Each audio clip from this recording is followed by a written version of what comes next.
தீண்டாமை பொறுத்தவரை புரட்சியாளர் அம்பேத்கர் ஒரு விஷயத்த சொல்லுவாரு. "Caste is a state of mind." சாதி என்பது ஒரு மனநிலை. அப்ப மன ரீதியா தான் வந்து கல்ச்சுவேஷன் ஆயிருக்கு அவனுக்குள்ள. அப்ப எது அவன வந்து வளர்த்தெடுக்கணும், எத சொல்லி எது அவன இன்ட்ரோடியூஸ் ஆவறானோ, எதுல அவன் அறிமுகமாறானோ, அத சார்ந்து தான் அவன் இயங்குவான். விளையாட்டு தளத்திலயோ, அல்லது கல்வி தளத்திலயோ, அல்ல இலக்கியத் துறையிலோ, எதுல அவன் வந்து முதல்ல அறிமுகப்படுத்தி அதில தீவிரமாகறானோ, அதுதான் பிறகு அந்த ஓடையில நீர் ஓடுற மாரி அப்புறம் ஓடிக்கிட்டே இருப்பான். அதனால எத நம்ம குடுக்குறோமோ, அதுதான் பின்காலத்தில அவனுக்கு இதுவாகும். அந்த தீண்டாமைய நம்ம பழக்கப்படுத்தாம அன்டச்சபிள பிராக்டிஸ் பண்ணாம, அவன முதல்லயே நம்ம கட்டுப்படுத்தி, அவன வேற தளத்துக்கு கொண்டு போய் சேர்த்தோம்னா, அது நீடிக்காது. சாதின்றதே கிடையாது. அது நம்ம மனிதனா நம்மளா யோசிச்சு ஒண்ணு வச்சிருக்காங்க.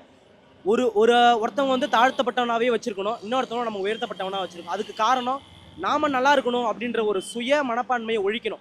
முதல்ல நம்ம எல்லாரும் நல்லா இருக்கணும்னு நினைக்கும்போது அந்த எண்ணம் வராது. நாம மட்டும் நல்லா இருக்கணும் அப்படின்னும்போது, இவன் இவன் நல்லா இருந்தா நம்ம நல்லா இருக்க முடியாது அப்படின்ற வரும்போது அந்த இடத்துல சாதின்றதே வெளிய வருது.